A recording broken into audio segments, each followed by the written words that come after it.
ఇంకొక ప్రధానమైన question, Pocharam శ్రీనివాసరెడ్డికి cabinet హోదాతో కూడిన ఒక పదవి ఇచ్చారు, వ్యవసాయ శాఖ సంథింగ్ ఏదో. గుత్తా సుఖేందర్ రెడ్డి కొడుకు గుత్తా అమిత్ రెడ్డికి డైరీకి సంబంధించిన ఒక కార్పొరేషన్ చైర్మన్ పదవి ఇచ్చారు. ఇప్పుడు వీళ్ళు ఎవరు కూడా ఈ కాంగ్రెస్ కోసం కొట్లాడిన వాళ్ళు కాదు, కేసీఆర్ మీద ఫైట్ చేసిన వాళ్ళు కాదు. కేసీఆర్ మీద ఫైట్ చేసిన వాళ్ళేమో సైలెంట్గా ఖాళీగా ఉన్నారు. అవును, వాళ్ళ పాపం ఆ అప్లికేషన్లు పట్టుకొని తిరుగుతూ ఉన్నారు ఢిల్లీకి, లేకపోతే ఇక్కడ ముఖ్యమంత్రి దగ్గరికి. సో ఇది కనిపిస్తున్నది. ఇంకొకటి, నిన్న మొన్న మెసేజ్లు పెడుతున్నారు, మొత్తం ఒకే వర్గానికి పదవులు ఇస్తున్నారు, ఏంది ఈ దుర్మార్గం అని చాలామంది క్వశ్చన్ చేస్తున్నారు. అదే అదే అంటే ఎట్లా అంటే వీళ్ళు ఇంకో వైపునేమో ఆడ రాహుల్ గాంధీనేమో పార్లమెంట్లో స్పీచ్లు దంచుతున్నాడు, కులగణన అంటున్నాడు, బీసీలు అంటున్నాడు, ఎవరి వాటా ఎంతో వాళ్ళకి అంత దక్కాలంటున్నాడు. ఇక్కడ చూస్తేనే ఇట్లున్నది. అదే అదే అది నోటి మాటగా చెప్పేది. రాహుల్ గాంధీ చెప్పేది కూడా నోటి మాటనే. ఎందుకంటే చేయలేదు, వాళ్ళు కూడా ఏం చేయలేదు. మొదటి నుంచి కాంగ్రెస్ పార్టీ అంటే సంపన్న రెడ్ల పార్టీ, పేద రెడ్ల పార్టీ కాదు. పేదోళ్ళు ఎవరు ఎక్కువ మంది ఆత్మహత్యలు చేసుకుంటున్నారు? రెడ్లే కదా, మళ్ళీ రైతులే కదా. పంట పండతలేదు, అక్కడ ధరలు లేవు, అప్పు కట్టలేకపోతున్నారు, ఆత్మహత్యలు చేసుకుంటున్నారు. ఎప్పుడైనా రేవంత్ రెడ్డి కానీ ఇంకోరు కానీ, రేవంత్ రెడ్డి ఏ వర్గం నుంచి వచ్చిండు? పేద రెడ్ల వర్గం నుంచి వచ్చిండు. కానీ ఇప్పుడు సంపన్న రెడ్డి అయిపోయింది కదా, మారిపోయింది కదా, జనం మారింది. జనం మారినాక చేయరు ఆయన. ఇప్పుడు అందుకనే కట్టమంచి రామలింగారెడ్డి ఏం చెప్పిండంటే, సార్ సిఆర్ రెడ్డి, ఓకే, ఆయన సిఆర్ రెడ్డి చాలా గొప్పోడు, జస్టిస్ పార్టీలు ఉండే నాన్ బ్రాహ్మణ్ మూమెంట్ నడిపిండు ఆయన, చిత్తూరు జిల్లా. అయితే ఆయన ఏం చెప్పిండంటే, ఆయన బాగా చదువుకున్నాడు, ఆయన ఆంధ్ర యూనివర్సిటీ వైస్ ఛాన్సలర్, మొట్టమొదటి వైస్. ఆయన కోసమే ఆంధ్ర విశ్వ కళా పరిషత్ చట్టం బ్రిటిష్ ప్రభుత్వం తెచ్చింది. ఓకే, 1926లో ఆ చట్టం తెచ్చి ఆయన్నే మొట్టమొదటి వైస్ ఛాన్సలర్ చేసింది. సర్వేపల్లి రాధాకృష్ణన్ క్లాస్మేట్, అది ఇద్దరు మిత్రులే. ఆయన ఒక్క రెడ్డిని పెట్టుకోలేదు, రెడ్డే కదా, రెడ్డిని వైస్ ఛాన్సలర్ ఉండక ఆయన ఒక్క రెడ్డిని కూడా ఉద్యోగాలు, ఆక్స్ఫర్డ్లో చదువుకున్న వాళ్ళకు, లండన్లో చదువుకున్న వాళ్ళకు, అమెరికాలో చదువుకున్న వాళ్ళకు, ప్రొఫెసర్లకి ఇచ్చింది, తెలుగు వాళ్ళకే. సర్వేపల్లి రాధాకృష్ణన్ కూడా ఉద్యోగం ఇచ్చింది ఆయన. మాకు ఉద్యోగాలు ఇవ్వట్లేదు అని చెప్పి రెడ్లందరూ పోయి గొడవ చేసింది ఆయన దగ్గర. ఒక్క రెడ్డికి నువ్వు ఉద్యోగం ఇవ్వలేదు, ఏం తప్పిది, ఎందుకు ఇవ్వట్లేదు నువ్వు? నేను పలానా రెడ్డి బంధువు, ఆపరెడ్డి బంధువు, ఈ రెడ్డి బంధువు, పాపిరెడ్డి బంధువు, గోపాల్ రెడ్డి బంధువు, మాకు ఎందుకు ఇస్తలేరు మీరు అని.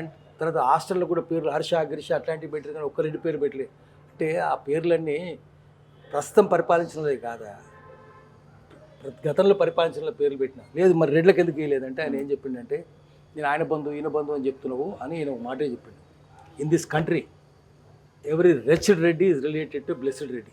ప్రతి దరిద్రపు రెడ్డి ఓ సంపన్న రెడ్డికి బంధువు. But no blessed Reddy is related to wretched Reddy. ఏ సంపన్న రెడ్డి ఏ దరిద్రపు రెడ్డికి బంధువు కాదు. ఇది అన్ని కులాలకు వర్తిస్తుంది. వేరే కులాల సంగతి నాకెందుకు, నా కులని నేను చెప్పుకుంటున్నా అన్నాడు ఆయన. అన్ని కులాలకు వర్తిస్తుందని చెప్పారు. సుందరయ్య గారు అసెంబ్లీలో కూడా చెప్పారు. ఆయన చెప్పింది, ఆ రోజు చెప్పింది, క్లాస్ ఎడ్యుకేషన్, క్లాసే ముఖ్యము, కాస్ట్ ముఖ్యం కాదు. సో డబ్బులు ఉన్నోడు ఒకటి, డబ్బు లేనివాడు ఒకటి. ముస్లిం నవాబులైనా, మతం ఒకటైనా అంతే, వర్గం క్లాస్ ఉంటుంది, అన్ని కులాలు ఉంటుంది, దేశమంతా ఉంటుంది. అందుకని ఆయన చక్కగా తీసుకొచ్చి చెప్పాడు. ఇప్పుడు ఈయన కూడా అదే రేవంత్ రెడ్డి ఏంటంటే, రేవంత్ రెడ్డి కానీ చంద్రబాబు నాయుడు కానీ కమ్మల సంగతి కూడా చెప్తాం. పేద కమ్మలు ఉంటారు, ఆత్మహత్యలు చేసుకుంటారు, వాళ్ళని చంద్రబాబు పట్టించుకోడు. కేసీఆర్ పట్టించుకోరు. కేసీఆర్ కూడా సంపన్న రెడ్లకే ఇచ్చారు. అవును, రేవంత్ రెడ్డి సంపన్న రెడ్లకే ఇస్తుంది. వాళ్ళ దగ్గరనే కదా సంచులు ఉంటాయి. కేసు పేదరెడ్డి దగ్గర పోతే పోలీస్ కేసులు ఉంటాయి, సంపన్న రెడ్డి దగ్గర పోతే బ్రీఫ్ కేసులు ఉంటాయి. సో బ్రీఫ్ కేసులు ఉన్నాడు మా పార్టీలో ఉండాలి, పోలీస్ కేసులు ఉన్నాడు మాకెందుకు?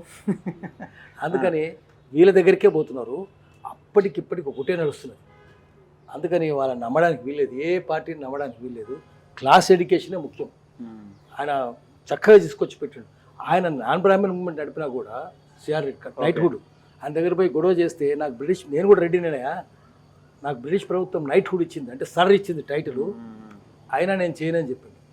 రాధాకృష్ణ ఆయనకి ఇష్టం లేకపోయినా బ్రాహ్మణ్ అంటే, రాధాకృష్ణ క్లాస్మేట్ మళ్ళీ పండితుడు రావాలని చెప్పి 1931లో ఆయన వైస్ ఛాన్సలర్ చేసి ఉద్యోగం ఇచ్చింది ఆయనే, ప్రొఫెసర్గా మళ్ళీ చేసింది ఆయనే. ఆ తర్వాత మళ్ళీ ఆయన వైస్ ఛాన్సలర్ అయ్యిండు, సరే సిఆర్ రెడ్డి అయ్యిండు. కానీ ఏదేమైనా వాళ్ళకు పద్ధతి ఉండేది. అది ఆ రోజు నుంచి ఈరోజు ఎప్పుడో చెప్పిండు. 2627లో చెప్పిండు. ఏంటంటే ఇటువంటి రేవంత్ రెడ్డి అట్లే ఉంటాడు, చంద్రబాబు నాయుడు అట్లే ఉంటాడు, కులానికి చేరాళ్ళు, కులానికి కాదు కానీ సంపన్నులకు చేస్తారు, తమ కులంలో సంపన్నులకు చేస్తారు వేరే. అందుకనే పోచారం కావచ్చు, ఇంకోరు కావచ్చు, గాచారం కదా. పోచారం అంటే తెలంగాణకు పెట్టిన గాచారమే. ఆయన మేము తెలంగాణ కామారెడ్డిలో మీటింగ్ పెడితే కూడా రాలేదు ఆయన. వచ్చినా కూడా దూరంగా తమాషా చూసి పోచారం అప్పట్లో మూమెంట్లో అప్పుడు అక్కడ విఠలని ఉండేవాడు, రాత్రిక విఠల్ పెద్ద మీటింగ్ పెట్టాడు.